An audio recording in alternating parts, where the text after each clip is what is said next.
ప్రకాష్ రాజ్ రంగంలోకి దిగాడు. ప్రొఫెసర్ నాగేశ్వర గారికి సపోర్ట్గా ఒక వీడియో పెట్టాడు. చాలాసేపు మాట్లాడాడు. మేమంతా మీకు అండగా ఉన్నాం అన్నాడు. ఈ కేసులు పెడతారా, what is this non sense అన్నాడు. ఎసెన్షియల్లీ జనసేనకి, టీడీపీకి, మేబీ బీజేపీకి క్లాస్ పీకాడు అనమాట. ఒకసారి ఆయన మాటలు వినండి. ప్రొఫెసర్ నాగేశ్వరరావు గారు సంవత్సరాలుగా అధికారంలో ఉన్న వారినైనా ప్రతిపక్షంలో ఉన్న వారినైనా ప్రశ్నించారు. ప్రజల పక్షాన నిలబడ్డారు. కానీ ఆయన మాట్లాడిన మొత్తం విషయాన్ని పక్కన పెట్టి అందులో ఒక లైన్ మాత్రమే పెట్టుకుని సోషల్ మీడియాలో ట్రోలింగ్, కేసులు, బెదిరింపులు. ఏంటిది? ఇది ప్రజాస్వామ్యమా? లేక మా నాయకుడిని ప్రశ్నిస్తే నాశనం చేస్తాను అనే రాజకీయ గుండాయిజమా? మీకు నిజంగా ఒక్క మాట తప్పనిపిస్తే దానికి ఆధారాలు అడగండి, రాజకీయంగా కౌంటర్ ఇవ్వండి. కానీ వ్యక్తిత్వం హత్య చేయడం, సోషల్ మీడియాలో అవమానించడం, కేసులతో భయపెట్టడం, ఇదేనా మీరు చెప్పే కొత్త రాజకీయ సంస్కృతి? So please stop this nonsense and behave yourselves. Nageswara Rao గారు, మీ అండగా మేమున్నాం. Keep up the good work. Nageshwar గారు వాస్తవానికి చాలా దూరంగా ఉన్న విషయాలు కొన్ని మాట్లాడారు. ఆయనే తర్వాత ఖండించుకున్నాడు. రాంగ్ ఇన్ఫర్మేషన్ మీద బేస్ అయ్యి క్రాస్ చెక్ చేసుకోకుండా నేను మాట్లాడాను అని ఆయనే చెప్పారు. అంతటితో ఆ వివాదం ముగిసింది. అయితే ఈలోగా జనసేనకు చెందిన వాళ్ళు కొంతమంది కొన్ని కేసులు పెట్టారు. అలా కేసులు పెట్టాల్సిన అవసరం లేదనేది నా అభిప్రాయం కూడా నేను చెప్పాను. అయితే కేసులు పెట్టారు అనే దాన్ని ఆసరాగా తీసుకొని ప్రకాష్ రాజ్ మొత్తం ఆంధ్రప్రదేశ్లో ఉన్నటువంటి రాజకీయ పార్టీలకి ఎక్సెప్ట్ వైఎస్ఆర్సీపీకి, జగన్మోహన్ రెడ్డి గారికి తప్ప మిగతా వాళ్ళందరికీ కూడా ఏమీ కామన్ సెన్స్ లేదని, వాళ్ళకి ఏమీ అవగాహన లేదని, ప్రజాస్వామ్యం పట్ల, అభిప్రాయ వ్యక్తీకరణ పట్ల వాళ్ళకి గౌరవం లేదని ఒక లెక్చర్ ఇచ్చాడు. ప్రొఫెసర్ నాగేశ్వర గారి మీద కేసులు పెట్టాల్సిన అవసరం లేదు, దాన్ని ఖండించవచ్చు అని చెప్పి నేను చెప్పాను. అంతవరకు ఓకే. కానీ ప్రకాష్ రాజ్ మాట్లాడిన విధానం ఎంత కాండిసెండింగ్గా ఉందంటే, అంటే మిగతా వాళ్ళందరినీ చాలా చిన్న చూపు చూడడం అనమాట. నేనేదో పెద్ద మేధావిని అన్నట్టుగా, మేమంతా మేధావులం, మీరంతా పామరులు అని, సామాన్య జనం అనమాట, జనత, ఆమ్ జనత అన్నట్టుగా. ప్రకాష్ రాజ్ లాంటి వాళ్ళు ఏ నేపథ్యం నుంచి మాట్లాడతారంటే, ఆయన బీజేపీకి వ్యతిరేకం, ప్రో కాంగ్రెస్ ఉంటాడు, ప్రోగ్రెసివ్ అని కూడా అనుకుంటాడు. ఓకే, దాంట్లో ఏమీ ప్రాబ్లం లేదు, నాకు బీజేపీని వ్యతిరేకించవచ్చు.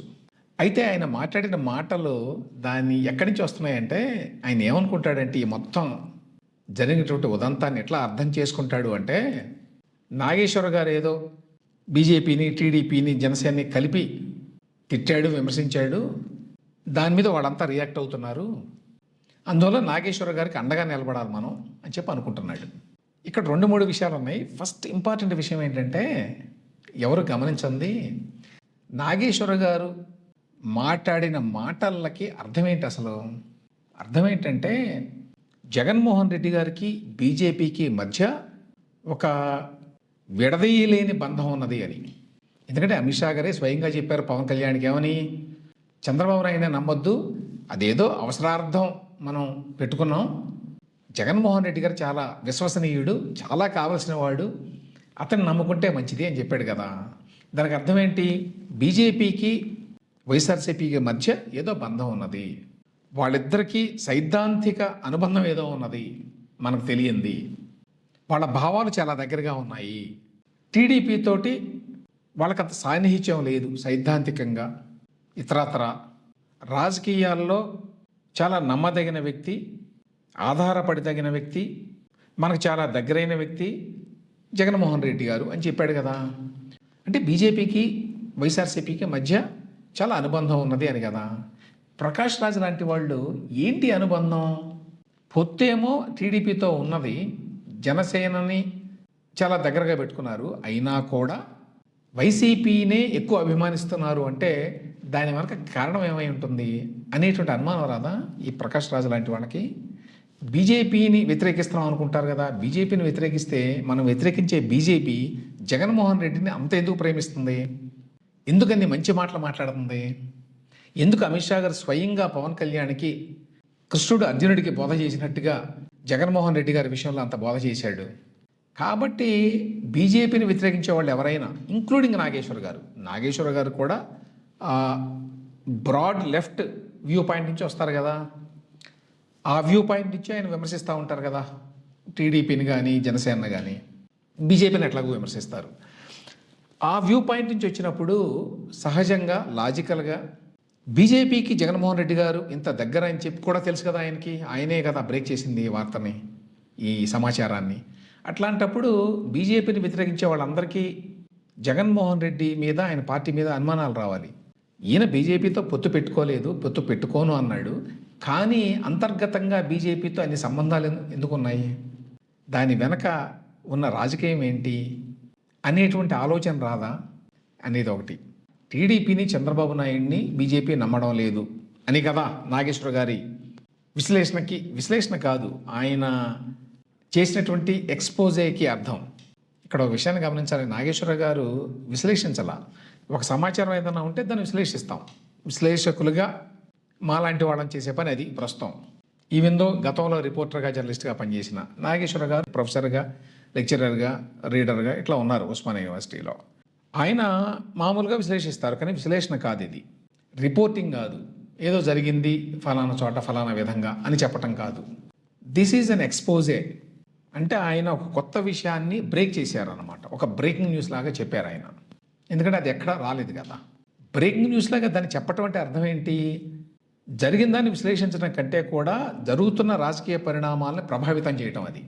సో జనరల్గా ఏపీలో ఉన్న రాజకీయ పార్టీలకి లేక రాజకీయాలను ఫాలో అయ్యే వాళ్ళకి నాగేశ్వర గారు చేసినటువంటి ఈ బ్రేకింగ్ న్యూస్ వల్ల అర్థమయ్యేది ఏంటి, ఇదిగో బీజేపీ పార్టీ పొత్తులో ఉన్నా కూడా తెలుగుదేశంతో వాస్తవానికి జగన్మోహన్ రెడ్డి గారంటే చాలా ప్రేమ, ఆయనతోటి ఎక్కువ సాన్నిహిత్యం ఉంది, ఆయన మీదే వాళ్ళకి ఎక్కువ నమ్మకం ఉంది అని అనుకోవాలి కదా అందరూ.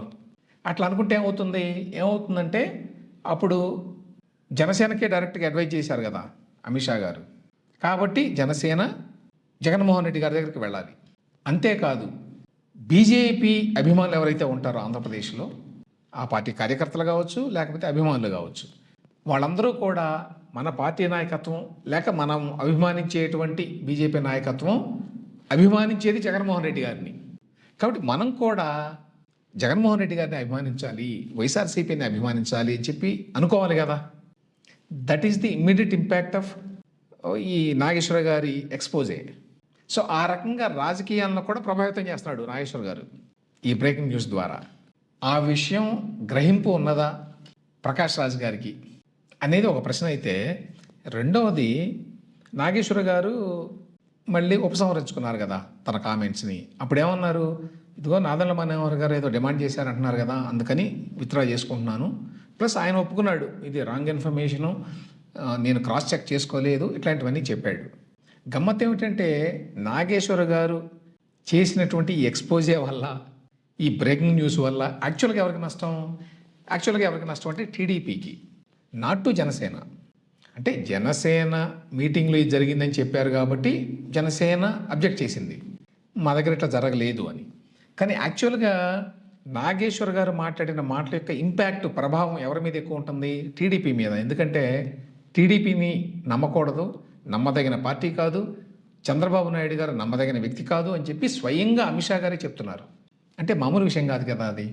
So damage is done to TDP, not even to Janasena. కానీ జనసేనకి క్షమాపణ చెప్పారు, లేక జనసేన అడిగిందని ఉపసంహరించుకున్నారు నాగేశ్వర్ గారు.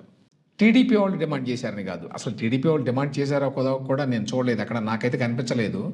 నారా లోకేష్ మాత్రం నిన్న ఒక మీటింగ్లో దీన్ని ప్రస్తావించాడు పరోక్షంగా.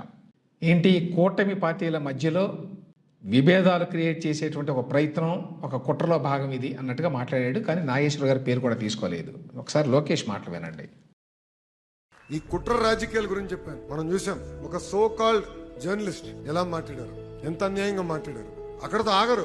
జనసేన ముసుగులో ఫేస్బుక్, ఇన్స్టాగ్రామ్ పేజీలు ఓపెన్ చేసి మన్ని తిడతారు, టీడీపీ ముసుగులో ఓపెన్ చేసి వాళ్ళని తిడతారు, మళ్ళీ బీజేపీ ముసుగులో ఓపెన్ చేసి రెండు పార్టీలు తిడతారు. అంటే మన మధ్య చిచ్చు పెట్టడానికి ప్రయత్నిస్తారు. వాళ్ళు చిచ్చు పెట్టినంత మాత్రం ఏదో అవుతుంది అనుకోదు, కానీ అప్రమత్తంగా ఉండాలి, ప్రతిదీ చూడాలి, గమనించాలి. అంతేగాని ఓవర్ కాన్ఫిడెన్స్ తో పనిచేస్తే మనం మళ్ళీ ఓటమిచ్చాం. సో ఫైనల్గా ఇక్కడ చెప్పాల్సిన విషయం ఏంటంటే, ఖచ్చితంగా నాగేశ్వర గారి మీద ఇటువంటి వ్యవహారాల కేసులు పెట్టడం అనేది అర్ధరహితం. At the same time Prakash Raju లాంటి వాళ్ళు మొత్తం విషయాన్ని అవగతం చేసుకోకుండా, దాని లోతుపాతులు ఏమీ తెలియకుండా చాలా గంభీరంగా స్టేట్మెంట్ ఇవ్వాల్సిన అవసరం లేదు. నాగేశ్వర గారి మీద కేసులు పెట్టడాన్ని ఎవరు హర్షించరు. అదే సమయంలో నాగేశ్వర గారి మాటలు కొన్ని లైన్స్ని క్రాస్ అయినాయి, అది విశ్లేషణ కాదు, అది రాజకీయాలను ప్రభావితం చేసేటువంటి ఆలోచన అనేటువంటి భావం ఉన్నప్పుడు జనసేన పార్టీకి చెందిన వాళ్ళే అనుకుంటున్నాను ఈ కేసులు పెట్టింది. వాళ్ళు కూడా అట్లా అనుకోవడానికి హక్కు ఉన్నది అనే విషయాన్ని కూడా ప్రకాష్ రాజ్ గారు లాంటి వాళ్ళు గ్రహించాలి.